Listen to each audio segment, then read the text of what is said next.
Fala pessoal, boa noite. A gente segue aqui com a nossa conferência Pura Vida. Agora, depois de 2 palestras, um momento de quebra-gelo aí, de comédia aí com o Rafilski. A gente vem agora para essa mesa redonda. Eu continuo me chamando Euriano, discípulo de Jesus em processo de restauração, que serve a essa igreja na área de comunicação e na área de ensino já há algum tempo aí. Boa noite, eu continuo sendo Hamilton. Sirvo aqui nessa igreja na área do ensino, como pastor desse rebanho, desde 2022. Então, tenho a grata alegria da convivência com todos. Sou esposo da Gabi, que está ali. Como eu falei que ela é bonita e eu também sou, Por isso que a gente fez uma filha mais linda do que nós, que é a Giovana. Então, é um prazer estar com vocês hoje aqui. Ei, peraí que eu vou fazer a minha média também, viu? Então, eu sou esposo da Rosinha, essa mulher bela, maravilhosa ali no corredor ali. Boa noite, meu nome é Thaís, sou psicóloga, congrego aqui na IBC há quase 2 anos, estou servindo no Atos e como líder de GR do GR Paroeste. Boa noite, meu nome é Isabela e eu queria me apresentar só um pouquinho diferente, que eu vi isso lá no projeto CID, E eu acho que faz muito sentido trazer para essa conferência, Meu nome é Isabela, que significa consagrada a Deus. Meu pai é Deus, minha cidadania é o céu. E eu estou aqui na terra para cumprir as boas obras que o meu pai preparou para mim, E eu achei... quis trazer dessa forma, porque nessa apresentação a gente fala da nossa identidade, a gente fala da nossa paternidade, pertencimento e do nosso destino, que é também o nosso propósito.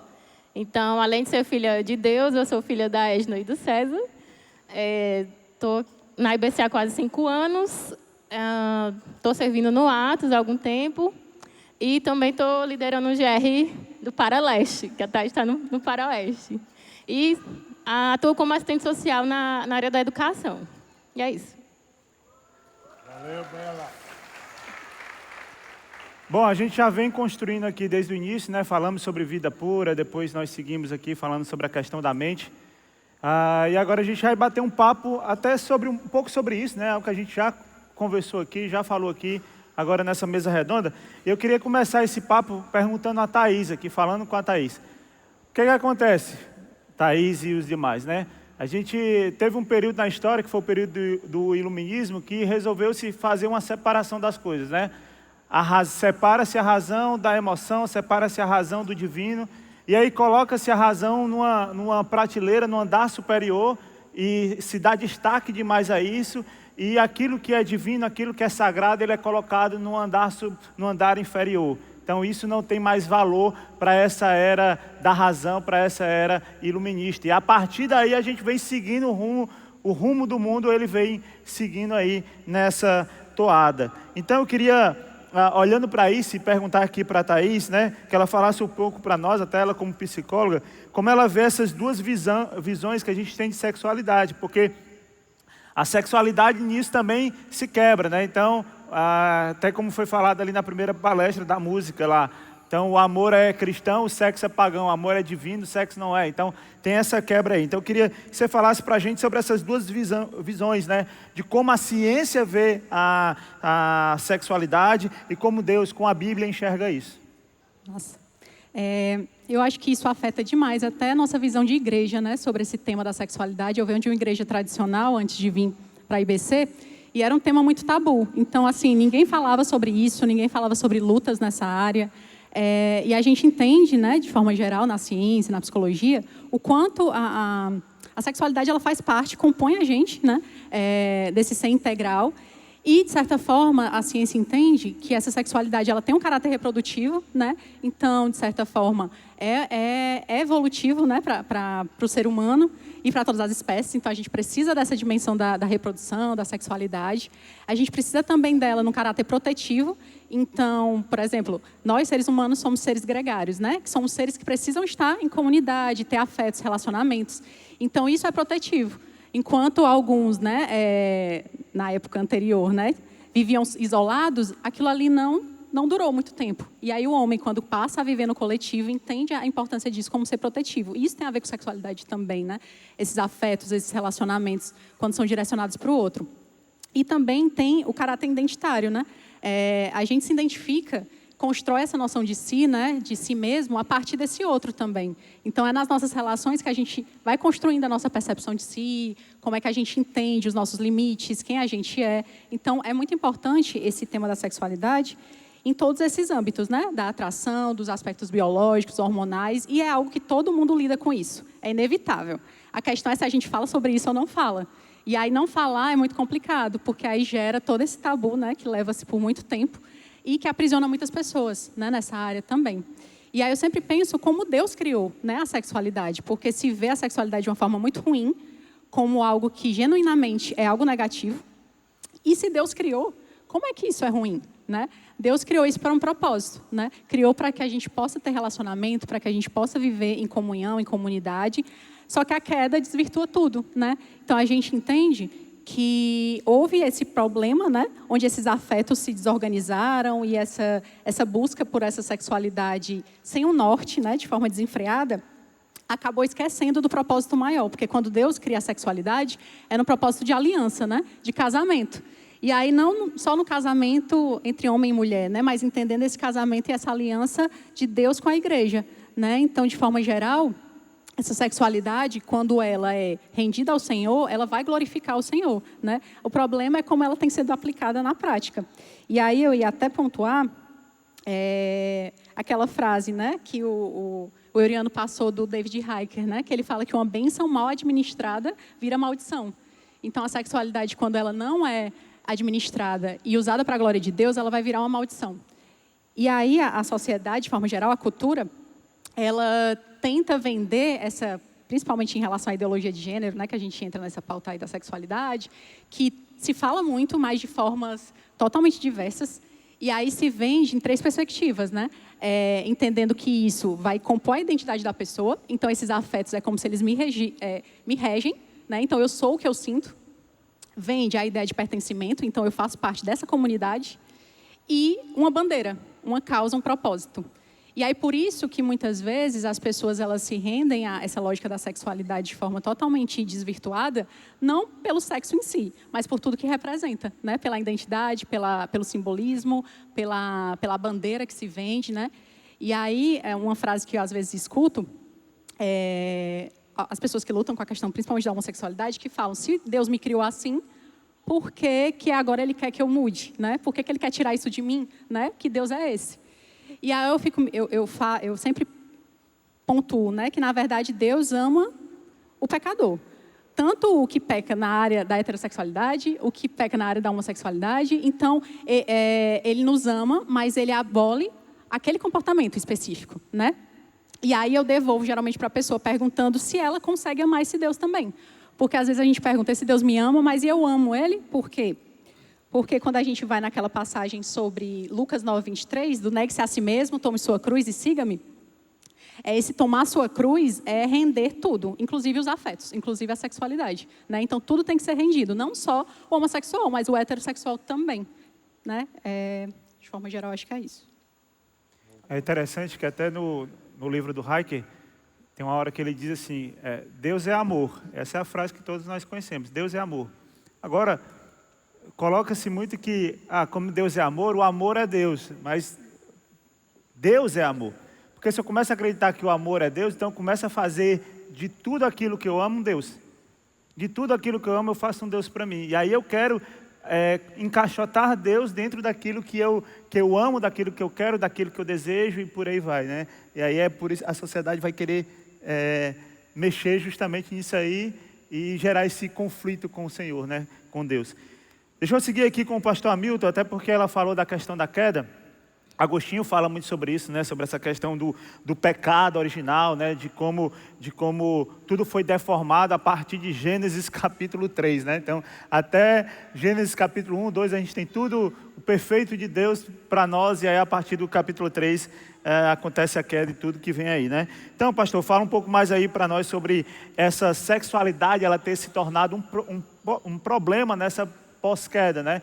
Como isso afeta o nosso passado, como isso afeta o nosso presente, como isso afeta o nosso futuro. Legal.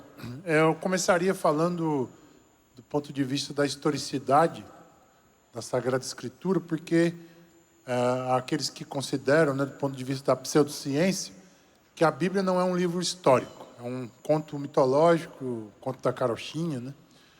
Mas se você estuda os manuscritos do Mar Morto, por exemplo, que foram descobertos, né? Eles contam a história do livro de Isaías, por exemplo. Foram encontrados na comunidade de Kirbet Qumran vasos antigos com 66 capítulos do livro de Isaías intactos, né? Então, a Bíblia é um documento histórico. Se você pega os textos de Aristóteles, do século IV, vão ser encontrados os primeiros documentos no ano 1000. Então, você tem um histórico aí de quase um milênio entre o documento escrito e o achado histórico. A Bíblia, nós temos documentos, por exemplo, do ano 100 da nossa era. Então, os evangelhos, as cartas de Paulo. Então, 100 anos para a história é nada, né? Então, se você que me ouve acha que a história da criação é um mito, você precisa desconsiderar isso e entender que a Bíblia é um documento histórico. E se ela é um documento histórico, Gênesis capítulo 1, 2 e 3, a meu ver, é a narrativa da saga humana, né? E da busca de Deus por esse homem, né? O capítulo 1, Deus cria o ambiente, cria o lugar para a existência humana. O capítulo 2, ele foca na questão da antropologia, o homem em si, sua concepção interior e exterior, corpo, necessidade, né? Como eu falei, o homem é alma vivente, nefesh hayah.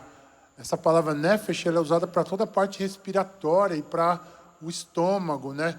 Então Deus está falando.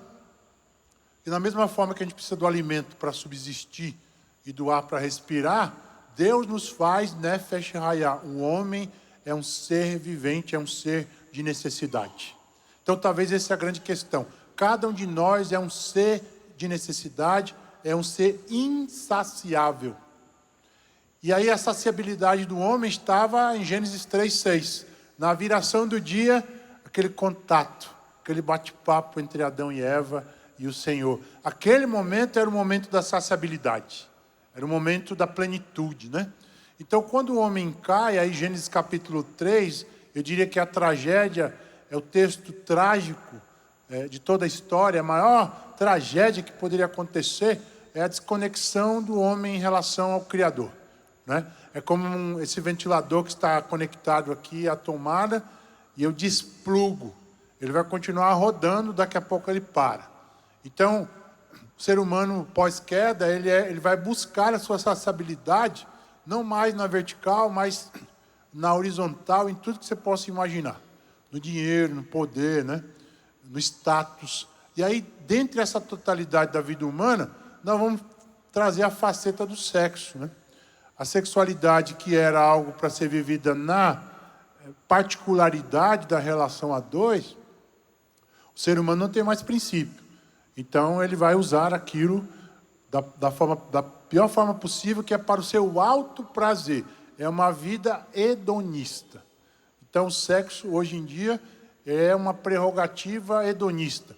É para o meu prazer. Inclusive, eu acho que nós temos, e eu aconselho muita gente no gabinete, que traz demandas sexuais porque o parceiro quer se autossatisfazer e não pensa no outro, né? Então, eu acho que, trazendo a ideia da queda, o princípio é o princípio da necessidade de satisfação contínua, de que se nós não entendemos que essa satisfação ela só é em Deus, a gente vai continuar buscando. E a sexualidade é um veio, né? Então, aí tem gente que chega ao distúrbio completo de ter 1, 2, 3, 4. Eu conheci um cara que namorou 5 ao mesmo tempo. 5 mulheres, era de bairro diferente, assim, para não dar confusão, né? Imagine hoje, pelo WhatsApp, se mandasse uma mensagem para um e errasse, ia dar problema, não é? Então, eu acho que para pontuar isso. Pós-queda, o ser humano busca a sua saciabilidade para a vida, o equilíbrio, longe de Deus, e aí isso traz complicações para todas as áreas da vida, dentre elas a sexualidade. É muito interessante a forma como o pastor Hamilton traz. E é importante para a gente, nas nossas leituras bíblicas, perceber esse fio da redenção, né? Como há uma queda. Gênesis capítulo 1 e 2 é a perfeição. Gênesis 3 acontece a queda. Aí a gente tem uma sequência aí para mais de 1000 versículos vivendo no mundo decaído, para poder a gente trazer para o ideal de Deus em Apocalipse capítulo 21 e 22, né? Então, só os 2 primeiros capítulos, os 2 últimos capítulos vai mostrar aquilo que é o ideal de Deus para nós. Mas dentro disso tem um fio da meada, tem uma história de redenção que aponta para Jesus, e é sempre bom a gente fazer essa leitura, e assim a gente consegue entender quem somos nós, né? Homens caídos em busca de restauração e de redenção. Mas vamos seguir aqui, quero seguir aqui com a Bela. Tem aquela frase do Calvino, onde ele diz, né, o coração humano é uma fábrica de ídolos. Como nós podemos construir ídolos sem perceber? A gente constrói esses ídolos e a gente não percebe, a gente constrói para nós mesmos, né? Fala aí um pouquinho, Bela. Bem, eu escolhi uma passagem lá do Novo Testamento para trazer um pouco sobre isso, né? Que é do jovem rico, que acredito que é bem conhecida, quando esse homem chega para Jesus perguntando o que é que ele precisa fazer para herdar a vida eterna. E aí Jesus diz para ele, né, que dos mandamentos, não matarás, não adulterarás. E ele disse, eu já tenho feito isso, né? Aí Jesus fala que falta uma coisa, né? Faltava uma coisa. E aí ele pode ter pensado que bom, falta só uma coisa, ou talvez o que é que falta se eu já tenho feito tudo, né? E aí Jesus responde, vende tudo que você tem, dá aos pobres e me segue, né? Ser meu discípulo. E nessa atitude do amor de Deus, de Jesus, ele queria apontar para aquele homem onde é que estava o coração dele, né? Porque lá na Bíblia fala que quando ele escutou isso, ele ficou triste, né? Porque tinha muitos bens. E geralmente quando fala dessa passagem é sobre a riqueza, como a gente vai lidar com isso, sobre o desapego. E eu pensei também sobre como o nosso coração, como tem também, né, na Bíblia, onde está teu tesouro, ali está teu coração. Então, eu posso não ter muitos bens, né, e talvez por isso achasse que fosse mais fácil dizer que vou seguir Jesus, né, não tenho lá tanta coisa para abandonar. Mas aí ele me fala sobre o que é que eu tenho entesourado no meu coração, né, o que é que tem valor para mim. E aí eu deixo essa pergunta para vocês, de como eu consigo começar a identificar o que é que tem nesse meu coração, que está tomando lugar de Deus, pensar ao longo do dia, o que é que eu mais penso, né, durante o dia, assim, o que é que vem no meu pensamento, né, está tomando meu pensamento. E a segunda seria, quando eu estou naquele momento de tensão, de ansiedade, de tristeza, ou que alguma coisa que eu não estou sabendo lidar, qual é a primeira coisa que eu penso, né? Para onde é que eu recorro, né? Vou para Jesus, vou para a comida, vou para essas práticas sexuais que não agradam a Deus. Então, são formas de a gente ir pensando onde o meu coração está. E aí eu trouxe essa passagem para falar também um pouco de como eu construí esses ídolos, né? E eles existem e a gente vai quebrando todo dia. E nos momentos que chegou, como ele chegou diante de Jesus, ele tinha que fazer uma decisão, né? Uma decisão entre o entendimento dele, que ele tinha a palavra, ele estava lá cumprindo, ele não estava no mundo, assim, né? Como poderia dizer. Mas ele estava longe de Jesus, né? Ele até amava Jesus, né? Talvez para estar cumprindo, mas o amor que Deus pede, ele tem uma forma certa de amá-lo, que é acima de todas as coisas. E naquele momento ele não estava amando acima de todas as coisas. Então, para além da riqueza, fala muito do projeto de vida e felicidade que ele tinha para ele e que achou melhor do que o que Jesus estava propondo, né? E aí, trazendo um pouquinho para a minha vida, eu nasci num lar cristão, participei de escola bíblica, né? Teve um momento que eu saí, não precisei, eu saí, foi uma decisão, ainda na adolescência, e fiquei longe dos caminhos do Senhor. E na juventude, comecei um relacionamento, e chegou essa hora de decidir entre o que eu sabia, sobre o meu entendimento e o meu coração, né? Então, e essa decisão era sobre as práticas sexuais, né? Vou dar início a isso, Lembrei ali do que eu tinha aprendido na infância, na escola bíblica dominical, mas não fazia sentido para mim naquela época. Eu só lembrava que era uma regra, não fazia sentido, que eu fui, sim, incomodada de estar fazendo alguma coisa errada, mas naquele momento eu escolhi seguir o meu projeto de felicidade, né? O que tinha no meu coração. E aí, graças a Deus, depois de muito tempo mesmo, ele me buscou nesse lugar que eu estava, né? E foi começando a incomodar. E aí, numa conferência aqui do Pura Vida, 2021, me dei conta do quanto eu ofendi a santidade de Deus com aquelas práticas e tudo aquilo. E pensei em como começar a dar um jeito naquilo, né? Só voltando um pouquinho lá para o jovem rico, quando ele se recusou naquele momento, né? Não sei se em outro momento ele se arrependeu, mas naquele momento a seguir Jesus também deve ter passado que eu não consigo, né? Eu não consigo abandonar tudo isso. Eu não consigo, né? Então ele não aceitou o convite de Jesus. Jesus não estava pedindo para que ele fizesse aquilo sozinho, né? Sozinho. Então assim, eu posso estar assim aí vivendo um pecado muito difícil na lama e achando eu não consigo, né? Não vou conseguir. E aí eu lembrar que não é sobre mim, né? É Jesus que já fez aquilo e ele que vai ajudar nisso. Então, os incômodos que eu estava falando. Aí eu só pensei, vou mudar aqui a rota, ajustar algumas coisas. Então eu pensei, não, o problema é a prática, vou parar de fazer, né? Continuei no meu relacionamento, a prática eu vou deixar de fazer. E aí depois, vou ter que casar, né? Porque eu preciso legalizar isso aqui, tenho que casar. E aí foi quando eu me vi diante de uma outra decisão entre o meu entendimento e o meu coração. Valeu, Bela. Obrigado pela partilha. Fazer uma pergunta aqui para todos. E agora, certo? Olhando aqui na visão de cada um, né? Então, cada um tem uma perspectiva aí para trazer, né? Olhando para o campo de cada um. Qual é o caminho, qual é o retorno que nós podemos ter para essa vida integral, sabe? Eu costumo falar que nós nos convertemos uma vez, mas todos os dias nós temos que fazer conversões, né?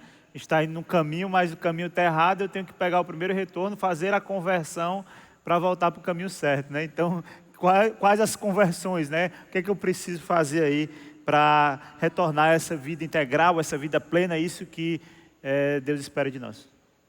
Pronto, posso começar. Quando a gente pensa sobre isso, né, como voltar para essa vida integral, a gente o primeiro passo é sempre reconhecer, né, o que é que está desorganizado. E aí os afetos desorganizados, eles revelam, de certa forma, faltas que são negligenciadas. Então, às vezes, nessas situações, né, de lutas específicas com alguns comportamentos sexuais, enfim, algumas lutas nessa área, a gente quer banir o comportamento. E aí a gente faz várias estratégias para tirar aquele comportamento ali, né? Só que a gente não entende que aquele comportamento é um sintoma e todo sintoma ele revela algo que está problemático. Então, não é o comportamento em si, mas é o que ele revela. Então, o que é que está por detrás, né, daquele comportamento problemático? É uma carência? É uma insatisfação? É uma busca por um prazer pontual? Né? É algo que me ajuda, de certa forma, a ter mais disposição, dopamina, enfim. E aí tem várias buscas por algo, né? E aí, como voltar e como organizar esses afetos, né? É incrível como a Bíblia ela tem resposta para tudo, né? E aí, em 1 Coríntios 9, 24 e 25, vai falar sobre aquela corrida que é proposta por uma coroa incorruptível. E aí ele fala sobre ter disciplina, né? Disciplina e moderação. E é algo que, de certa forma, todos nós, né, entendemos que é importante, inclusive na nossa saúde mental. Quando a gente vê um comportamento problemático, ou uma demanda ali de um sintoma, a gente tem que primeiro reorganizar, né, quais são as funções deles e praticar novas rotinas, novos hábitos, né, de certa forma priorizar esse autoconhecimento também, entender de onde é que está vindo tudo isso. E aí eu trouxe até uma frase que eu vi do Kant, né, que ele afirma assim, que a liberdade é fazer aquilo que não se quer. E aí às vezes a gente tem essa falsa ilusão, né, de que eu vou fazer tudo que eu quero e isso vai dar certo. Mas a liberdade é justamente fazer o que você não quer. Entender que você precisa ter limites, que você precisa ter disciplina, que você não pode certas coisas, não pode se expor a certas áreas, em certas vulnerabilidades. Então, esse autoconhecimento, junto a uma rotina equilibrada, né? Tanto uma rotina saudável, isso inclui tudo, né? Alimentação, saúde mental, condicionamento físico, né? Porque tudo isso faz parte dessa saúde integral, desse cuidado integral, e essa entrega integral ao Senhor, né? Então, é isso. Interessante, porque quando Paulo fala que tudo me é lícito, mas nem tudo me convém, aí é onde está a liberdade, né? Eu tenho a liberdade, inclusive, de dizer não.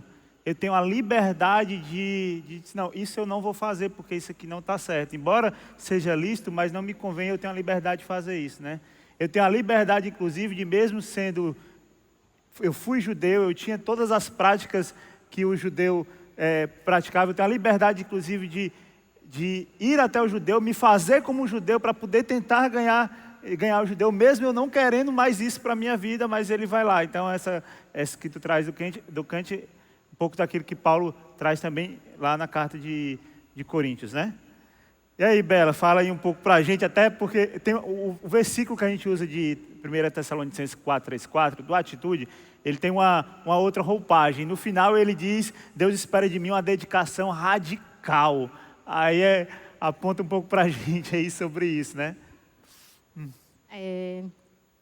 Eu acho que eu falei parecendo que está essa dualidade do entendimento e o coração, né, dos sentimentos. Mas, na verdade, os dois têm que estar alinhados com o Senhor, né? E aí, nessa decisão de fazer do entendimento e do coração, foi esse momento que Deus alinhou, né, o meu coração com o dele. Porque na hora de decidir, vou casar para, né, ajeitar isso aqui, e aí ele falou, né, essa pessoa do relacionamento que eu falei não era cristão, né, mas era muito bom, né, era muito bom, todo mundo gostava e faltava só Deus, né, aí ó, Deus. E aí nesse momento Deus também disse, tirou uma exclamazinha, né? Isabela, como é que tu vai casar com alguém que é inimigo meu, né? Porque todos nós, quando não temos Jesus, somos inimigos, né? Jesus veio para reconciliar. Como é que eu ia casar com alguém que estava morto ali, espiritualmente, mas morto, né? E aí ele alinhou.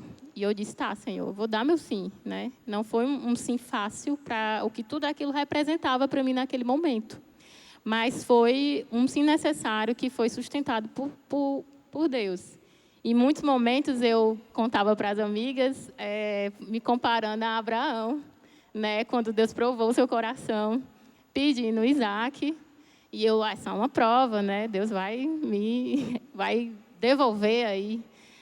Não devolveu, mas ele proveu todo o necessário, né, para encontrar esse prazer nele, para realinhar minhas emoções, meus sentimentos, não ser refém, né, disso. E eu trago também que não foi algo fácil viver, decidi pelo Senhor, fiquei feliz, não sofri. Pelo contrário, isso trouxe muitos questionamentos na minha caminhada com Deus, né? Fiquei em alguns momentos questionando os atributos do Senhor, né? Se Ele é bom, se Ele me ama, né? Se Ele é o Todo-Poderoso, por que que Ele não converte esse coração, né? O que é um coração para Deus, né? Por que Ele não atende minhas orações, né? Então não é sobre o Senhor fazer a minha vontade, né? Ele é soberano. E em momentos de tristeza, porque aquilo doeu, né? Sou ser humana, doeu. E eu me culpava por estar triste, por sentir dor, né? E eu, nossa, eu estou mandando a Deus, por que eu ainda estou com essa dor aqui, né? E aí ele disse, minha filha, não é sobre o que você sente, né? Se você depender do que você sente, né? Para ser filha, né? Ficar nesse termômetro aí de conversão, de amor ao Senhor, né? Só sou filha, só estou amando quando eu estou feliz. E eu invalido o que é que Jesus fez por mim naquela cruz, né? Que foi dizer que não depende do que eu sinta ou que eu faça, né? Ele me ama e eu sou filha e é por causa dele que eu consigo amá-lo, né? Então, sobre o que fazer, a Thay já colocou, né? Sobre identificar, né? Identificar esses amores, esses tesouros no nosso coração. O que é que eu tenho amado mais, que tem feito eu pecar, né? Se naquele momento eu estou dizendo que eu não estou satisfeita com o que o Senhor está me dando, né? Que eu estou pecando, independente da prática que você está, sexual ou enfim, né? Enfim. Então, você está dizendo, Senhor, não estou satisfeito em Ti, né? Então, fica a dica também da oração, né? Que quando você estiver indo lá pecar, você ora antes. Deus, eu estou indo ali pecar porque você não é suficiente, né? Não está sendo suficiente nesse momento para suprir minhas alegrias aqui, minhas necessidades. E o segundo, né? Um outro momento é você passar a descredibilizar isso para você, né? Que enquanto eu ainda acredito que aquilo é o que me satisfaz, eu não vou abandonar, né? Eu vou continuar. Então, eu preciso me lembrar que aquilo não vai me satisfazer eternamente, né? Talvez de forma passageira, mas não eterna, né? O jovem rico, ele não quis trocar a boa vida aqui na Terra pela eternidade, que ele perguntou como é que conseguia, né? Eternidade com Deus. E uma terceira que até o pastor Hamilton já falou, que é sobre substituir, né? Você despojar, lembro muito de ser novo, despojar e revestir. Eu preciso colocar outra coisa no lugar, né? Daquilo. Não é só não fazer, né? E o que é que eu fui fazer, né? Para conseguir viver de forma, sei lá, feliz, né? Encontrando esse prazer, esse deleite no Senhor, que Ele é uma busca diária, né? Estar vivendo em igreja, comunhão, né? Contemplando, né? Eu gosto, assim, de estar aí fazendo as trilhas, de estar com meus amigos. Também tendo solitude. E aí, longe da gente estar dando receitas do que vai funcionar ou não, perguntar também para Deus, né? Porque isso tudo não fui eu. A Isabela, agora eu tive um entendimento, alinhei e eu resolvi. Né? Eu fui exposta à palavra, na Bíblia, eu fui exposta nas pregações, nas conferências, né, com os meus irmãos. Então, eu fui exposta até isso me preencher. Aquilo já foi se afastando. Né? Eu me enchi do que o Senhor tinha para mim. Então, eu vi uma frase que eu queria terminar com ela, falando demais, que é assim... se a nossa vida, independente de Deus, parece tão fantástica, atraente e boa, é porque, né, ou pode ser, que eu não estou vendo Jesus. Né? É isso. Valeu, Bela. Legal porque a gente tem uma perspectiva aí de como Deus cuida de nós, falando através dessa questão da saúde mental, né, da gente olhar para isso. Como Deus fala direto conosco através da oração, da palavra, desse contato íntimo com o Senhor. E aí eu quero fechar essa parte aqui, perguntando justamente ao pastor sobre essa questão do corpo de Cristo, a igreja, né? Como Deus ele nos ajuda nesse retorno para essa vida integral através da igreja do corpo de Cristo. Legal. Retomando o que eu falei na palestra sobre a mente, citando o Marcos Almeida, né? É uma música muito linda, em parte. Eu gosto de ficar ouvindo essa música assim, porque ela me mostra eu como partícula e Deus como totalidade, né? Então, ele fala assim, que ele quer a vida inteira, ele quer a vida cheia. Ele quer tudo, até perfeito eu estar. Então, me lembro de Provérbios 4,18, que nós somos como que o raiar do dia, né? Ele fala que nós somos como uma aurora que vai nascendo, nascendo, até se tornar dia perfeito. Essa é a minha caminhada aqui nesse mundo. Essa é a sua caminhada. Nós somos particularidade buscando a totalidade em tudo. Né? Eu acho que uma coisa a destacar aqui para nós é a importância de sair da zona do isolamento, abrir sua vida, sabe? Abrir suas compulsões, que cada um de nós tem. Uns têm mais compulsão pelo chocolate, né? Os chocolatras aqui que estão me ouvindo. Outros têm até academia também pode ser uma coisa assim que, rapaz, né? Faz bem para a saúde, né? Mas às vezes é o meu Tem ídolo. gente que quer ir todo dia. Quer ir todo dia, mas tudo bem, né? Você está indo pelo motivo correto, né? Ou a idolatria do próprio corpo, quer dizer, você quer um corpo atlético, né? Para que isso aí? Você vai, não, pastor, eu vou competir, tudo bem, é um motivo. Mas autoexibição, culto ao corpo, culto à estética, o quê? Né? Então, acho que a vida comunitária propõe a nós sair de nós mesmos, dizer quem nós somos, nossas lutas, na horizontalidade, por isso a roda, né? a roda é simbólica, porque a roda, a circularidade, desde a antiguidade, gente, tem a ideia do infinito, né? Os egípcios inventaram a aliança. Essa aliança que está no seu dedo aí, foram os egípcios que inventaram. Porque eles quiseram dar a ideia do infinito, que não tinha começo e nem fim, só meio. Aí eles inventaram a aliança. Por isso que a aliança está no seu dedo, e dizem os historiadores que os gregos entendiam que a aliança de quem casava colocava no dedo esquerdo, porque tem uma veia direto para o coração. Os médicos aí podem me ajudar a dizer se isso é verdade, né? Os historiadores gregos diziam. Por isso que a aliança está no dedo esquerdo. Então, a gente vai falar para você a importância de viver comunidade, grupo de relacionamento, né? Partilha, parceiro de prestação de conta. Isso é importante, uma pessoa que tem vitória nessa área que você está lutando, né? Então, pai, tem uma compulsão para o jogo. Então, você vai procurar um parceiro de prestação de conta que tem vitória, né? Tem compulsão por sexualidade. A gente tem um grupo de apoio aí que é o Dependência de Amor e Sexo. Por quê? Por que a gente tem essas compulsões, gente? Porque é a reconexão com o Éden. Porque é a tomada desplugada tentando procurar qualquer 2 buracos achando que é a tomada. No ser humano está assim.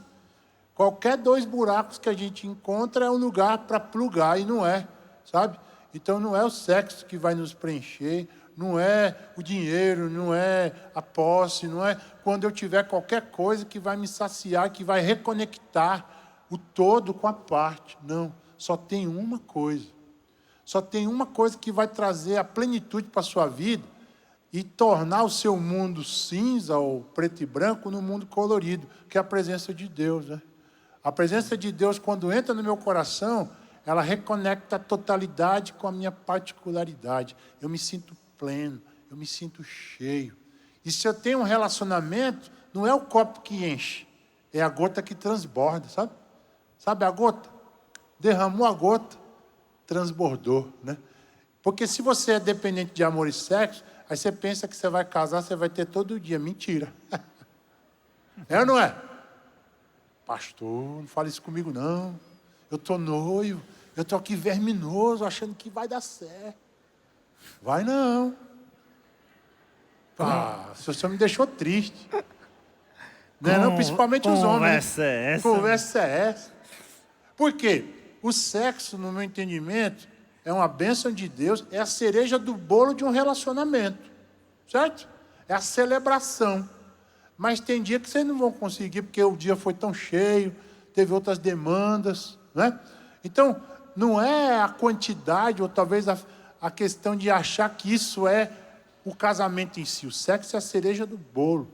É a conexão do casal, tá certo? Celebra o amor na presença de Deus. Mas e, por exemplo, quando vocês ficarem velhinhos? Em que tudo cumprir a lei da gravidade, hein, gente? Sabia que um dia tudo vai cumprir a lei da gravidade? Para homens e mulheres. Você pode ir para o Ivo Pitangui, né? Para tentar costurar, subir, descer, mexer. Mas não é isso. Faz isso para a glória de Deus, tá bom? Se você puder. Para deixar tudo arrumado. Vai para a academia. Mas não é isso. É o seu coração conectado com Deus. Estando solteiro, pleno de Deus. O dia do casamento pode chegar. Você que é solteiro, Deus pode te abençoar aí, com certeza. Um varão, uma varoa de Deus, não é não? Solteiros aí. E os que estão casados, manter-se casados, mas entendendo que a vida a 2 só tem sentido quando Jesus é a terceira dobra. Porque quando você não tiver o outro lhe entendendo, Jesus te entende. Jesus te supre para você ir lá e reconhecer seu erro, pedir perdão e continuar a caminhada. Né? No dia que vocês não tiverem mais nada, for só 2 amigos, lá pelos 70 anos, vamos crer nisso, né? Já estamos assim, bem animados, né? Aí vai sobrar o quê? O compromisso, o companheirismo, a partilha, a vida entregue, a história vivida, não é? Então, vamos preservar essas bases profundas aí. O sexo é a celebração, mas acima de tudo, é o amor de Jesus que supre o nosso coração. E a gente vai viver essa vida intensa aqui, com certeza. mas entendendo que Ele dá sentido a tudo aquilo que a gente faz e tudo que a gente pensa. E eu acho que a gente vai sair, talvez daqui hoje, desafiado a pensar o que é que me faz feliz e me faz pleno. É quando a minha mulher me dá um elogio, é quando eu tenho sexo para me preencher. Nada disso, gente. É o amor de Jesus quem dá sentido. A sexualidade, ao casamento, a vida solteira. Se você está solteiro, fica de boa aí, viu? Não vai pegando qualquer um que passa pelo caminho, não, que vai dar errado. Senão vai bater lá no cartório. O mesmo cartório que você casou é o mesmo que você vai se divorciar. Temos assistido muitos divórcios hoje, inclusive no meio do povo de Deus, porque a gente acha que o outro é o copo que enche. Não, o outro é o copo que transborda com a gota, mas o copo já está cheio de Jesus, tá? Então, se eu pudesse deixar essa palavra final para você, encha-se de Jesus, palavra de Deus todo dia, no coração. Como as meninas disseram aqui, eu acho que é muito legal sublimar, né? A psicanálise fala de encontrar outros prazeres. Vai jogar bola, vai para a academia, vai fazer um esporte, vai estudar. Você parou de estudar faz tempo, né? Então vai mexer a sua mente, sua cabeça com coisas, vai jogar, sei lá, paciência, né? Qualquer coisa que a sua mente possa produzir e você vai sentir que o Senhor vai encher seu coração e no momento certo, aquilo que você sonha, pensa, deseja, vai acontecer. Amém? Amém. Solteiros e casados, tá bom? Valeu. Muito obrigado, pastor Hamilton. Muito obrigado, Thaís e Bela. Nós seguimos com a nossa programação. Nós temos ainda uma última plenária hoje à noite.